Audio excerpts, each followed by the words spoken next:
tonight of how to build deep friendships. So obviously I've emailed this to you if you've got the notes. If you're visiting, nudge the person next to you. Or also it's in OneNote under follow-up studies under relational. So, life is all about relationships, right? It's not about possessions. You can live in a big, rich house alone and feel unhappy. And you can be a poor student, like many of you are, living in houses, eating each other's food and be very happy. In actual fact, some people feel like, I wish I was back at university when things were a little bit more simpler. But today we're going to take a look at how to build deep friendships. Who doesn't want friends, right? Yeah.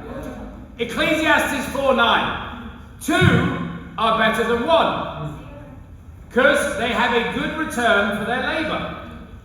If either of them falls down, one can help the other up.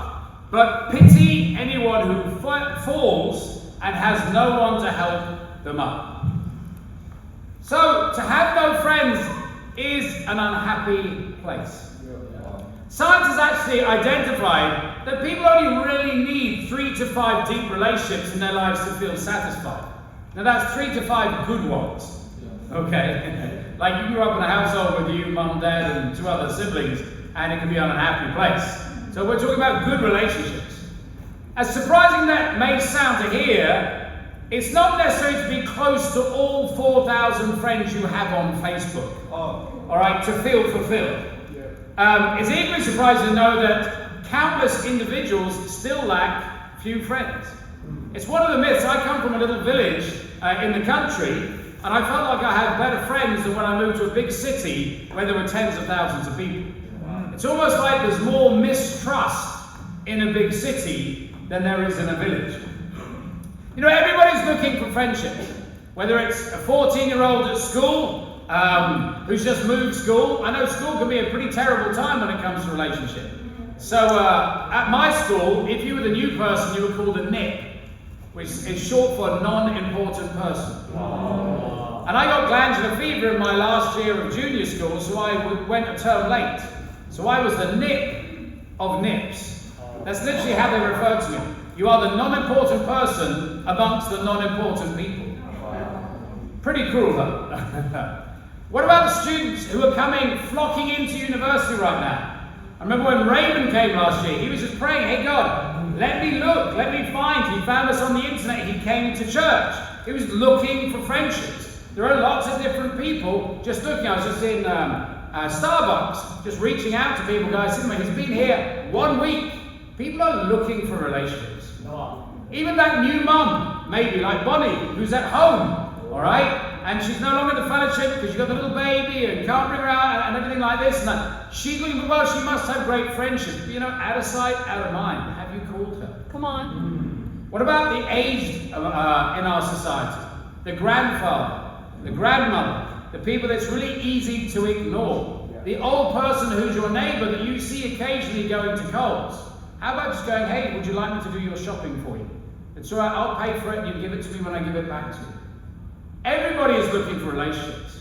All around us, people are craving to connect to someone else.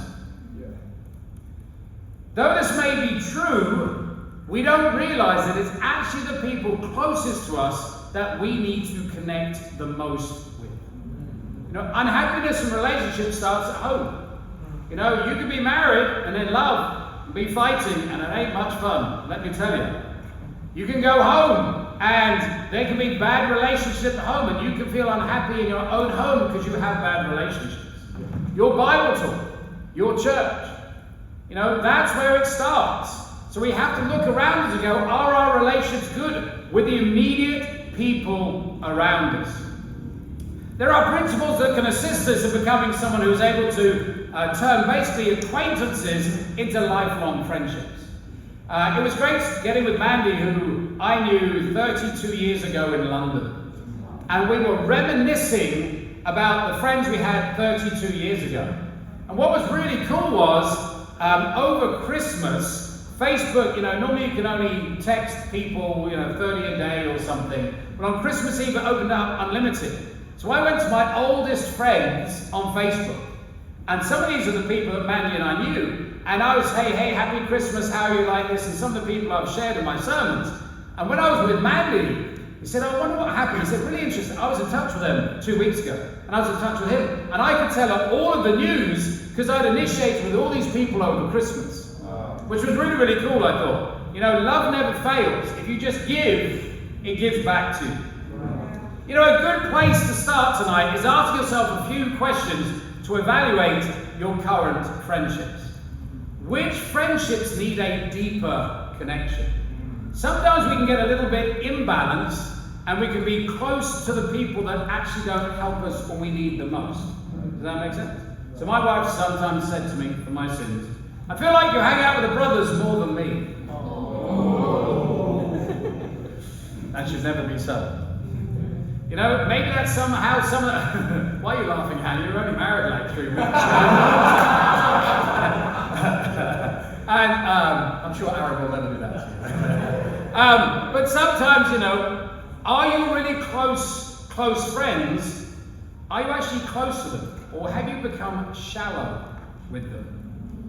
Which relationships do you want to spend the extra effort on? If you don't make a decision to get close to somebody, guess what? You won't. Because if you aim at nothing, you get nothing. All right. You've got to keep these relationships in mind as we dive into the study. All the way through my life, I've had to readjust where my relationships are at. Am I spending the right amount of quality time with my wife, with my kids, with my mentor, with my disciples, things like that? So, point 1, knowing and doing the basics. People go, I know all the basics about being a great friend. Oh, do you? We'll find out. Okay. Love is not a self-defined attribute. Romans 12:10. Be devoted to one another in love. Honor one another above yourself. So you see how it starts not with you, but it starts with them. You can be seen as the most loving person by one person, while another person does not feel like you're very loving, and even can feel neglected. You know, for one person, they may go, he never initiates with me. But another friend may go to you, well, I really appreciate the way that you trust me and give me the independence and don't micromanage me. You treat them exactly the same. One feels neglected, one feels loved and trusted. So we understand that we've got to think about it from the other person's point of view.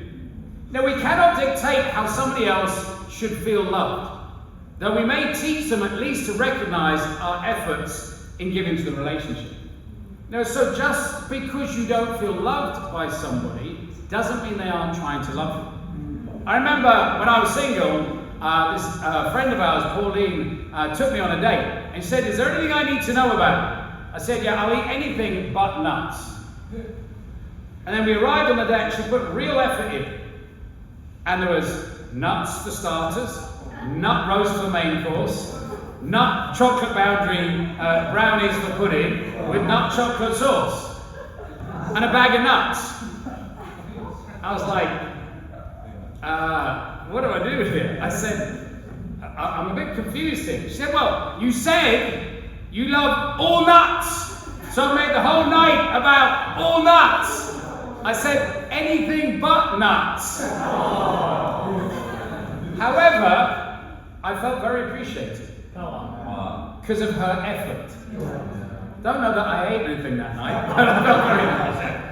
So, the moment you find yourself quoting something along the lines of, but I've tried loving them and it just hasn't worked, or everything I seem to do goes unnoticed or unappreciated, you're starting looking at the relationship from your point of view, not their point of view. You need to ask yourself, are you loving them how they feel loved? Too often we can make the mistake of loving others how we feel loved. So one of the most sort of comical things for me was when I first went over to Cambodia and helped them start the church. I remember they set up this Bible talk and this Bible study for me with a Buddhist monk. And when I saw him, I said, I'm a hugger. I went and hugged him, which is like the most offensive thing you can do in Cambodia. And they go, no, we don't touch it. And so here I am, everybody's excited, the guest minister's in, doing the Bible study, and within half a second, I've just offended this guy. So we've got to understand, we must think of loving people from their point of view, not our point of view. It would be wise to understand the popular term of love languages. You know, there was a famous book, you know, the 5 love languages. And teach yourself how to identify what love language somebody has and how you should love them effectively. You go, man, that sounds like a lot of hard work, going through all my friends and figuring out how to love them differently. You know, I appreciate my wife. Sometimes, like when I grew up, the food you were put on the table was what you ate. All right, there was no, you know, I come from a family of 5. There was no, and Joe, what would you like? Okay, and Sue, what would you like? And George, what would you like? It was Russian fish pie, and when I didn't eat it, my mum held my nose until I opened my mouth and shoved in the Russian fish pie. And that was it. That was what it is. That's not particularly loving. Whereas my wife is like, okay, Luke, what would you like? And okay, you don't like that, and you don't like that, you like this. I'm like, she's cooking 4 meals. Why? Because you want to make sure every single person feels loved. See, it takes a lot of hard work to make people feel loved. That's why people don't do it. So when you become an expert at making people feel loved, you're having a massive impact in your life and in others. So love languages, these are the most common ways people feel loved. So here are some of the love languages and their definition. The first one is words of affirmation, using words to build other people up. Ephesians 4:29. Do not let any unwholesome talk come out of your mouths, but only what is helpful for building others up, according to their needs, that it may benefit those who listen. You ever felt really like angsty towards someone? You're like, I just need to tell them and then I will feel good. All right? That's not where you should be going. So I remember I had these issues with Kerry in our early marriage. I go, you know what? She's really happy and I'm not. So I'm going to just dump on her why I'm not happy. Now I'm happy and she's not happy. Now I'm unhappy that she's unhappy. Well, who started this? It was me. It wasn't useful for building her up, and then it wasn't useful for building me up. Nowhere in the Bible does it say just go and dump on people. Right. It says go and talk to God. Come on. You know, there are 2 major ways of expressing words of affirmation to someone. You can either do this with written words or spoken words. Spoken words can be anything from a compliment, adding value to them, having vision for them, helping them see their current issues and more. You know, so I got with Brooke this morning. He was a bit discouraged about his family, and I just wanted to build him up. He said, oh, I didn't want to go with you, I started being rebuked. I said, buddy, I heard you were hurt. I just wanted to give you vision, get some scriptures out, encourage you, build you up. You know, it's even just simple things. Just telling somebody, hey, you look really good in that dress. How many brothers like hearing, you know what, bro, you're handsome? I can tell you, you may feel awkward about saying that, but it floats brothers' boats because we don't hear it a lot. All right? You go, well, that's weird. Why is it weird? Why is that weird? Did you see Jeremy in his suit on Sunday? See that? Look at that.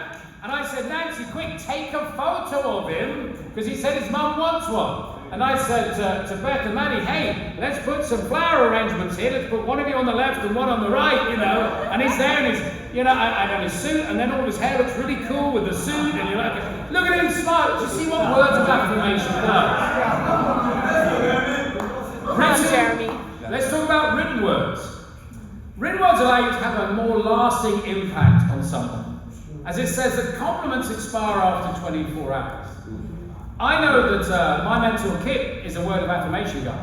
So I try and write him long emails, particularly on his birthday and at Christmas, just going, hey, these are all the great qualities, these are all different times. I wouldn't have had my doctorate, my master's without you, my marriage wouldn't be where it is without you, etc. And it's something he can read. And there's something about just opening up an email. And you think about how many negative emails he gets. Yeah. So in the title I just go, I just want to tell you what a great friend you are. So I'm sure he goes, well, I'm opening that one first. But I think, you know, small meaningful words can be a small note, all right, or can be a written card. I don't know what dating is like at the moment, But I can tell you, when I was dating, we always gave a written card afterwards. Always. Yeah. It was the thing. Yeah. Okay? And you'd open up, and if it was just like on one side, "Dear Joe, thanks a lot, great." And then this other brother would open one up, maybe on this side, and this side, and this side, and then on this side of the back. Actually, it was my speciality. So I would hand make the cards. So all the way through the day, I'd be taking sugar packets and everything like that. And I'd go home and I'd make most of our cards. All right? Or I'd really spend the week looking for these amazing cards.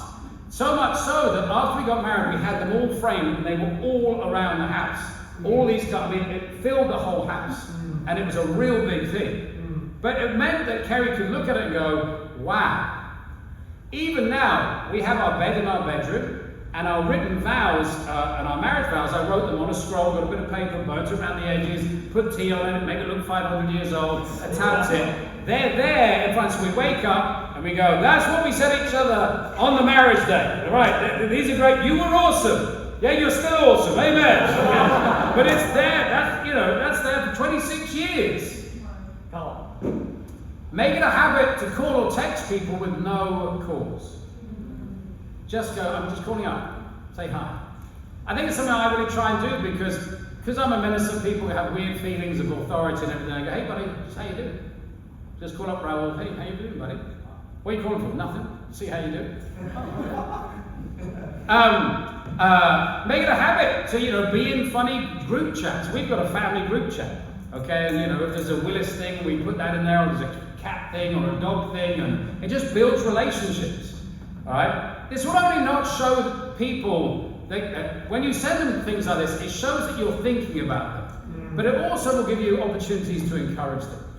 So I have little groups for China leaders, and I have this group and that group. And just when I find a funny thing, for no reason at all. I mean, it could just be a silly sandwich.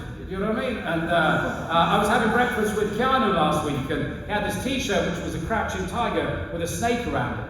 So I took a picture of it, sent it to the Chinese guys going, hey, I hope this is not what's happening in your ministry, but it's Satan getting around it. And I was like, yeah, I'm praying for you. But just any opportunity to encourage people. Secondly, giving gifts.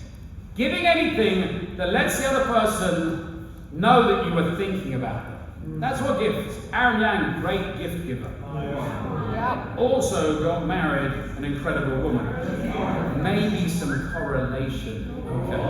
Proverbs 18:16. A gift opens the way and ushers the giver into the presence of the great. You want a great spouse? Learn to give good gifts. Giving gifts can be tightly integrated into many cultures around the world as a form of showing love. Apparently, the Vietnamese and the Laos and areas like that, it's the prime way of showing love. And as we are a culture in Australia where there are many, many different cultures, we need to understand, we need to learn to meet people's needs according to their culture. Things to remember when giving a gift: never give money. Okay. Some of you Chinese are expected to give your parents money. Doesn't matter how much you give them, they're still not happy, right? All right. The monetary value doesn't matter. It's the thought that counts. So think poignantly. Wrap the gift. Give special surprises. I think about the greatest gift my son ever gave Kerry. Was we used to play Yu-Gi-Oh! Had all the Yu-Gi-Oh! cards. And he had his favourite Yu-Gi-Oh! card. And it made a set. Okay, and without it you couldn't win. And he wrapped it and gave it to Kerry because it was his most prized possession. Now, I bought it for him. So it cost him nothing. But it cost him everything. Yeah. And when we were moving house, and you move house and you open boxes you don't normally open. Kerry's got this little box of all these special things, and right in the middle there was the Yu-Gi-Oh! card. I think about the Becks are coming from Hawaii. And, I'm busy making their risk armies for their sons. All right, and we were on the Skype to them the other day, and I was making them. Because it's funny, I said to their son Takashi, I said, I'm really looking forward to you coming. He says, why are you looking forward to me coming? I'm just going to beat you at risk. Oh. It's only a teenager, Okay, right, what's it so? But it takes time to build a little risk set. I think even Emmanuel, when he stayed over Christmas, we spent a whole day just making 4 armies for him. And he's going like, I've got my armies, and little gifts, and they don't cost a lot. I think with Kerry, if I want Kerry to feel amazing, I go and buy her these lilies in this certain shop. And when she comes in, it's always a home run every single time. And it doesn't mean, people come and go, oh, you messed up. I go, no, I haven't messed up. I just love my wife, okay? I haven't done anything wrong necessarily. And I also buy them when I didn't go wrong. But it doesn't take a lot. Even at the retreat, Alejandro just bought me a Coke Zero. Now, I don't want you all to go and buy me Coke Zeros. I'm just saying it was nice that he did it, because it's one of the things I like to do. Point 3, acts of service. Doing something for others without being asked. That's the important bit. Galatians 5:13. You, my brothers and sisters, were called to be free, but do not use your freedom to indulge the flesh. Rather, serve one another humbly in the Lord. Nothing worse than something do something for you and then bragging about it all day. Us men are like, we're the worst at it, We clean the house once, like every 5 years, and we walk around and went, clean the house, honey. You're like, yeah, once in 5 years, okay. Acts of service is not only a way to show love, but it's a characteristic that actually embodies Christian life. These acts can range from washing the dishes, helping people with a favour. I tell you, the tops, as in Jordan and Jessica, best cleaners in the world. Wow. We went on our first retreat with Jordan, and it was a big Airbnb for the staff. And there was a big 5-6 burner.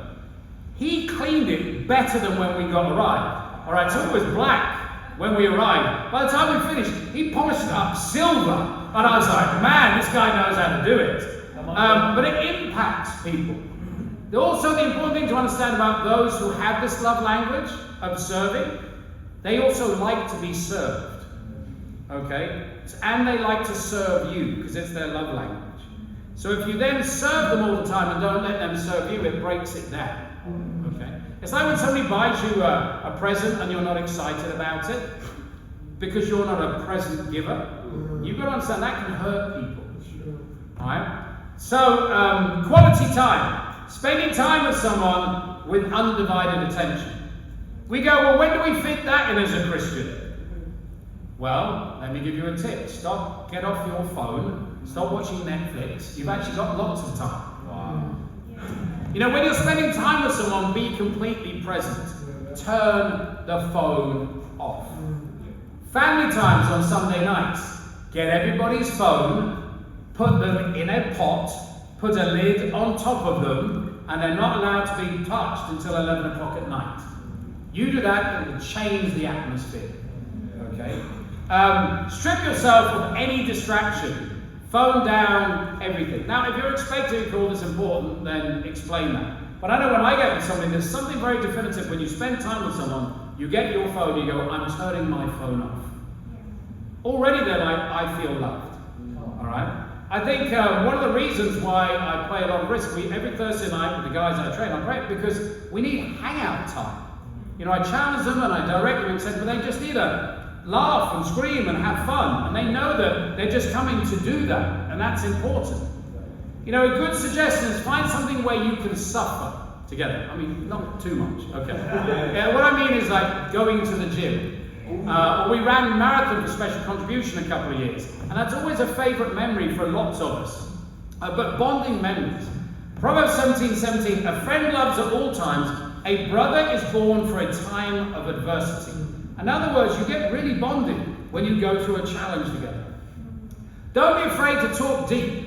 It doesn't need to be spiritual or crazy deep topics, but be honest and authentic. So I had a little group today with all the leaders of China, and we were talking about the Chinese culture and about do you do things because you're willing. We were talking about family, and Aaron had gone to see his family and said, he's talking about the motives of getting. He said well, I feel like all my life I've gone to family events because it's duty, and I haven't wanted to go. And they said that's how I view people in authority. So I said, well, let's just talk about the white elephant in the room then. You obviously don't want to be in this group. Ooh. They went, yeah, that's how I was feeling. I said, well, let's talk about that, shall we? Let's talk about our relationship. And then she was like, oh, this is a bit deep. But you've actually got to be honest. And then the end of it, Aaron's like, that was one of the best talks I've ever had. So sometimes you just got to get real. You go, this is the genuine thing that we don't want to talk about. Let's put it on the table. All right. So a good way if it's family night, go. Let's all get a piece of paper out and write on it one topic we don't want to talk about. Don't put your name on it. Let's put it on there. Let's just pick one up. You're like, Lord, please help me. Don't pick mine. But these are things. All right. Physical touch. Connection with somebody physically without being intimate. This is what the world is terrible at. They don't know how to use physical touch well. Luke 15:20. So he got up and went to his father. While he was still a long way off, his father saw him and was filled with compassion for him. He ran to his son, threw his arms around him, and kissed him. So consider the following scripture of the returning prodigal son. Imagine the father ran up to him and went, right, one space, went,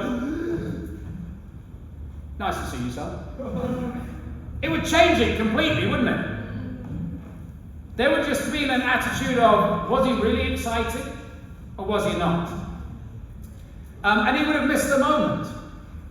And life is about those moments.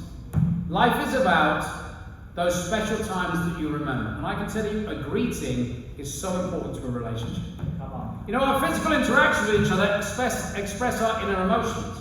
So I know we've got to talk about the boundaries of it, but I had a bit of fun with Lan, I don't know when it was, at a retreat or something. I go, you're always holding hands with the sisters. You're always arm in arm. Why don't you ever hold hands with me? Because you're a brother. Right, well, there's the boundary. Okay. But it's great when you see sisters do that. I'm a bit jealous of that. And I understand that she should be holding my hand and stuff like that. But what I'm also saying is, that's really good to see, isn't it? It's good just to see, it says that John in the Bible just reclined with Jesus. There was that hanging out. The practice on the physical touch. A good hug. The brother just, you sit down, you put your arm over your brother when you're talking like that. High fives. Hold them when they're sad. Make a connection. Fist bumps. Whatever it is. But even I saw Sharif over there, and he's got this athlete, okay? And I just went, ooh. And it's funny, I just touched the athlete. And he goes, you wish. I go, I was quick. I went, I was. Okay. But there's something about it doesn't need to be a lot. Do you know what I mean? But we've got to be good with this without being impure. Come on. The easiest way to figure out which love language makes someone feel loved most is simply by asking them. If you actually buy the book, at the end there's a quiz that tells you. And you're normally sort of 80% one and 20% the other. Other practicals. Get to know their family and their past. Really get in there. It's one of the reasons why you get so close with people when you study the Bible with them. Man, you get to know them. I mean, you spend like 8 hours with them. You get to know their history, their childhood, their sin and everything. It's like, I studied with Jacques, I feel close to him because we talk about everything, man. You're like, I did this, or I did this, or I did this. And that's what it means. Play together. You can discover more about a person on an hour of games than any other thing. Watch people on the basketball court. Oh. Belinda, the beast Belinda. I was like, they're going to crush her. She's like, her character came out. Laugh and tease together. Be a bit crazy. One of the blessings with old friends is you can afford to be stupid in front of each other. Good friends don't let you do stupid things alone. You have to throw your heart and soul into relations with no insecurity. You only get out of them what you put into them. Point 2, going the extra mile. Matthew 5:39. But I tell you, do not resist an evil person. If anyone slaps you on the right cheek, turn to them the other cheek also. And if anyone wants to sue you and take your shirt, hand over your coat as well. If anyone forces you to go 1 mile, go with them 2 miles. Give to the one who asks you, and do not turn away from the one who wants to borrow from you. You have heard it was said, love your neighbor and hate your enemy. But I tell you, love your enemies and pray for those who persecute you. So we've got to be so good at relationships that we can love our enemies with ease. And you're just struggling to love the brother in your house. We need to love the ones you feel deserve it the least. because they need it the most. 1 John 4:19. We love because he first loved us. We don't love other people because of how they love us. We love them because God loved us.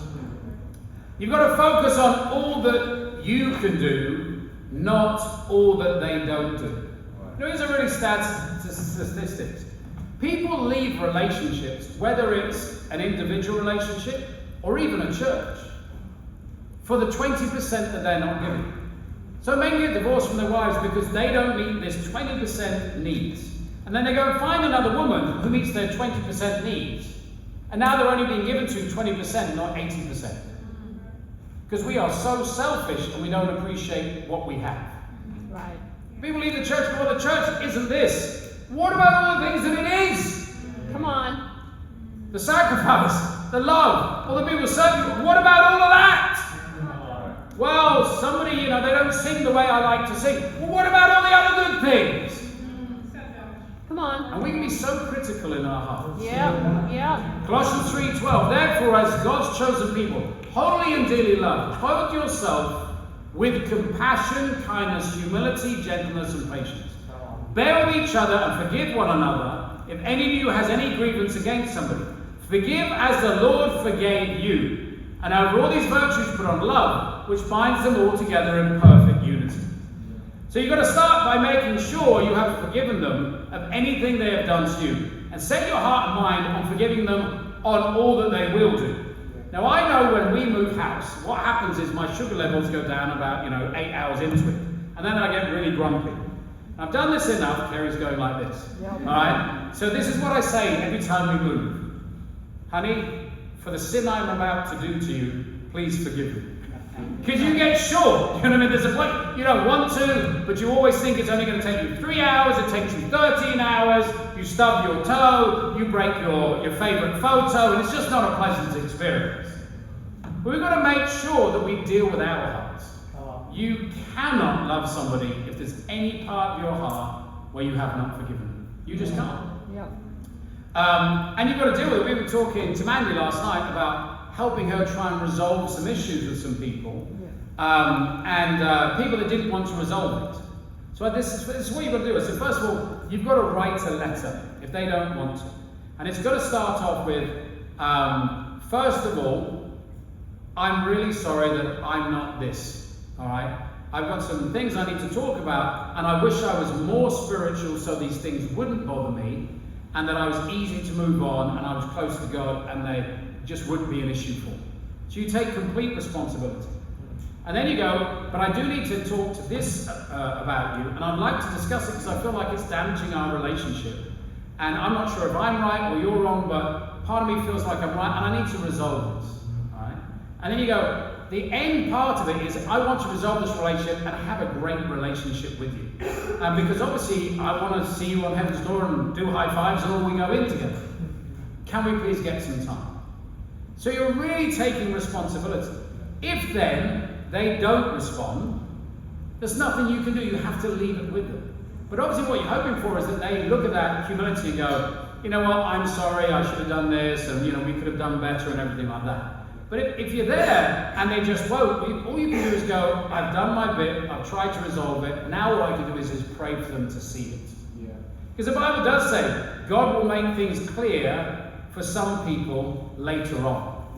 And I think we're so impatient, we want everything fixed right now. We have a relationship, we have a breakup, and we went, I just want to be able to move on. It doesn't work like that. We're humans, we've got emotions. Well, let's just switch a switch. We're not robots. It takes time. I had this, I was beside myself in the shower, I don't know, about a week ago. And I remembered something somebody said 31 years ago. I have a very pictorial mind. And I went, yeah, I didn't listen to that. I should have listened to that, and I wouldn't be where I'm at now. 31 years. Sometimes we want them to bow down and prostrate. You're right, I'm absolutely wrong, I get it right now. It doesn't work like that. Challenges, like prayers, can be exocet missiles or bombs that go off many, many years later. We've got to clothe ourselves with compassion. It says get dressed up in compassion before you get with them. So we've got to understand that people aren't where you want them to be at, and they may never get that. I remember the guy I was training in Los Angeles, and he turned up. He said, "Can you drive my car?" I said, "Why?" He said, "Because I've got so many fines, and I haven't paid them, and the police are after me." And I phoned up my mentor. I said, "This is the intern you gave me? What the heck?" I said, "My 15-year-old son deals with money better than him." Yeah, and my mentor Kip said, "That's because your son has lived with you for 15 years. This guy's lived with his father where he would come home, couldn't pay his rent, and would be told to sleep in his car that night." I said, "So you're getting frustrated with somebody that hasn't had the training." He said, "Let me ask you, would you rather be you that are disciplined and good with money, or him?" I said, "Me." He said, "Well, be grateful that you don't struggle with what it is that he struggles with, and start helping him."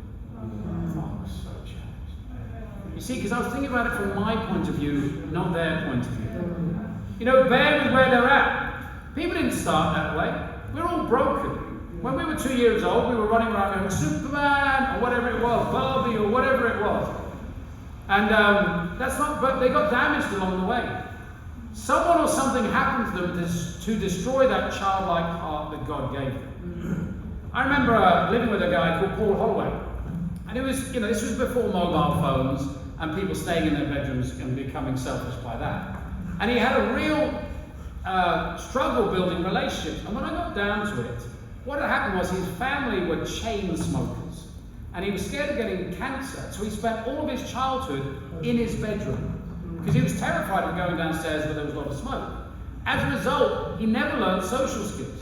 So when he came into the church, he was quite awkward.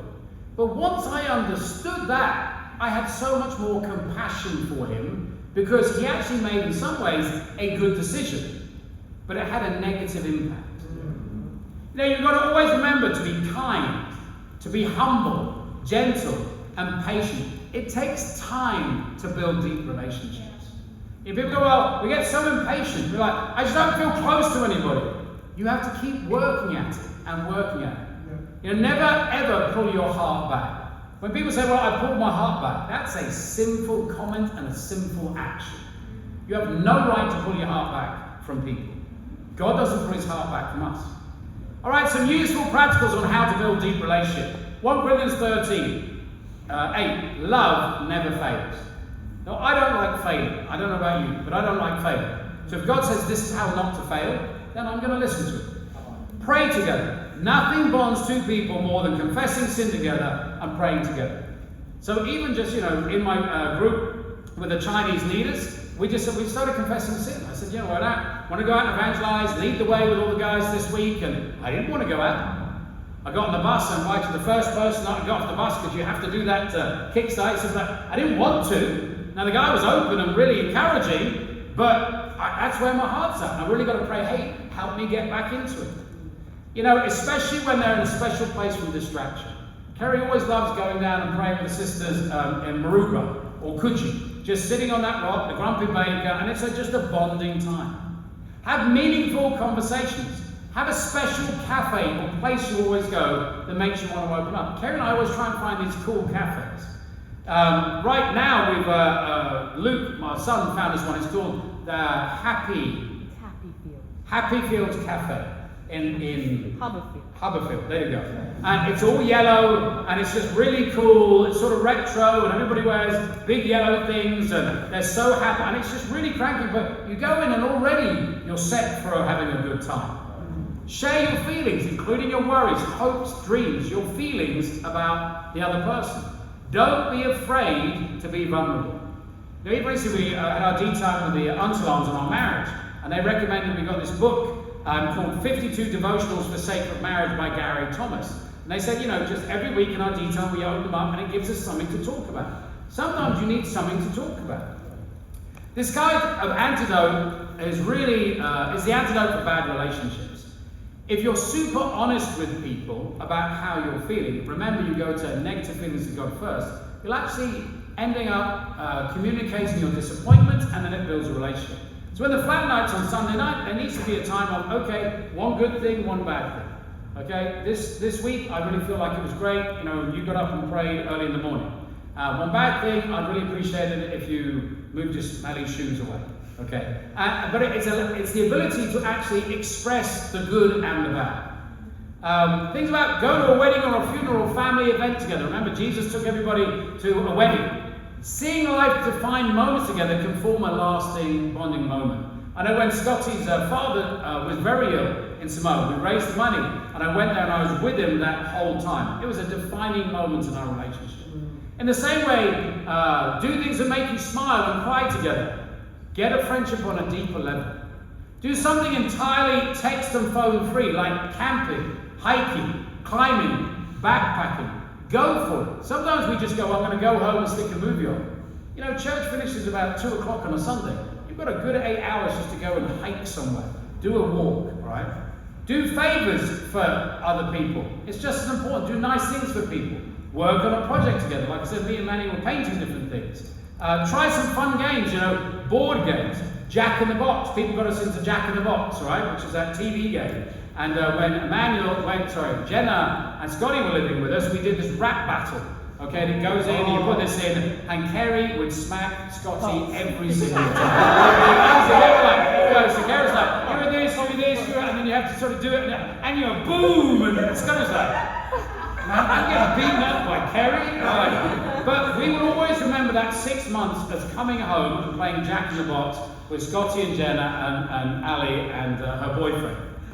Just do weird things like, I'll tell you what, I'm going to race you home after evangelism backwards. Yeah, see that Jordan, that's something you see Jordan doing, okay? Get socially interactive. I mean, I know even after retreat there was that, you know, hit the golf balls. Just get a bucket of golf balls. Do something out there. Minute to win it. It was great at the retreat. It needs a bit of work on Wednesday night, but just think about those fun games. Share truly unique experiences, right? Beyond the usual.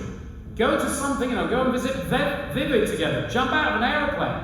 I know I jumped out of an aeroplane with people. We went with Aaron and Fung Ha. You always need a sister, okay? Because you always need somebody to scream, okay? So I'm in there attached to this guy, and I'm at the back. I'm getting in there first, and you go at the back. So even if you're scared, no one's looking at you, you're looking out there. And so Fung's down the front, okay? And so Fung's like, ah, ah, ah, and then she gets to the door. She's like, ah, and you're like, I'm like recording every moment. But it was just like a bonding moment. You know, that's how you get close. Take a long drive together. I appreciate, you know, when we go out home at Christmas, go on drives together, and you really get to know people. Get to know each other's families. I know that Keanu took Hal back for him for a few days over Christmas. That's what we should be doing. Stay over at each other's houses. Give them your bed. Allow them to sleep in your life, as it were. Revisit each other's past. Get out those embarrassing photos that you don't want to show anybody and go, I used to look like this. Believe me, I've seen a lot of yours and they're embarrassing. It'd be good for a few of you to get a little bit humble and show them. Alright? Commit to do something together. Lose weight together. Train together. Whatever it is. Play together. Have fun. Laugh. Tease. Alright? But there's not enough laughter in people's lives. Yeah. Connect through Facebook, other social outlets. You know, you can really see what's going on in people's lives. Eat together. Just go out and start looking at great restaurants. Fake it till you make it. Sometimes you go, well, I just don't feel close to them. Sometimes you've actually just got to go, I'm going to act as if I am. Think about it. How many times do people that lead Bible talk together fall in love and get married? It's a lot. But they didn't exactly like each other at the start. So sticking them together and going, you've got to be unified to lead this group together, that's faking. They look at each other. I know when I led with Kerry, we didn't like each other. Hate may be a strong word, but it was close. And I was arrogant, she was awesome, of course, nothing wrong with her, it was all my fault. I'm serious, honestly, okay. And but then we fell in love. And God was making us fake it like, you guys have got to get on with each other. Okay, somebody walks in there, visitor, hi, how are you? Okay. But sometimes that's literally how it starts. Be there for people through thick and thin. You know, we're in a marathon, not a sprint. We must learn to respond to a friend who's going through difficult times. I think Jack, there for him at that moment, rescued him. Yeah. In James' quote, I'm there for him, I've got Ricky's new book for him. You know, that now is the time I need to be his best friend. You know, Job's friends in Job 16:1, they were poor comforters. They were like, you're down on the luck, man, and I'm going to make sure you know it.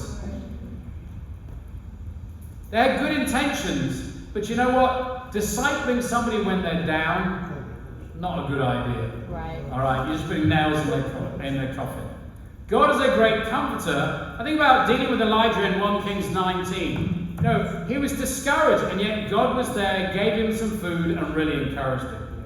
You can really make a difference. I remember the first time I had to deal with a serious situation as a young intern. I still remember his name was Keith James, and he went on holiday to Barbados. And he came back, and he got with me, and I was like the young sector leader like Jordan or someone. And he said, I need to tell you something.